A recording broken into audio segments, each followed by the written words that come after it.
columns, option bar.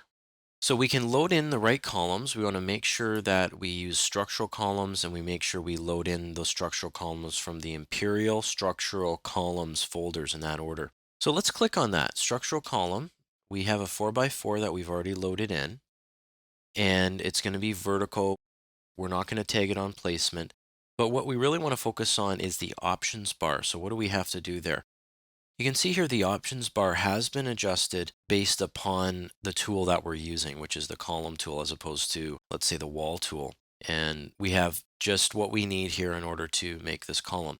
Now, by default, the base of this column is going to be at the level that we're at.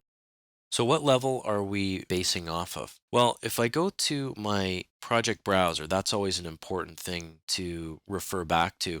You can see here we're on top of floor 1, and that relates back to, let's go back to the south elevation in the project browser. That relates to this floor right here. So that's top of floor 1. So we're going to start there and we're going to go up to the top of roof plate for now.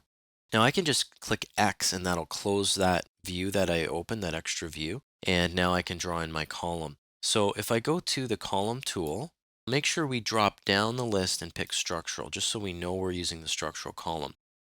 Now I'm going to pick on dimensional lumber column 4x4. Great. So that's the style we're using. Now in the options bar, you'll notice that the height is set to top of roof plate. Now you can set it to depth as well. And what that means is maybe you want a column from this level going down or this level going up. That's what this is for. So the height of this is going to go up to the roof plate. If there is a tag that's being brought in, you can rotate it after placement, and that can be something that's nice when you're working with large arrays of columns.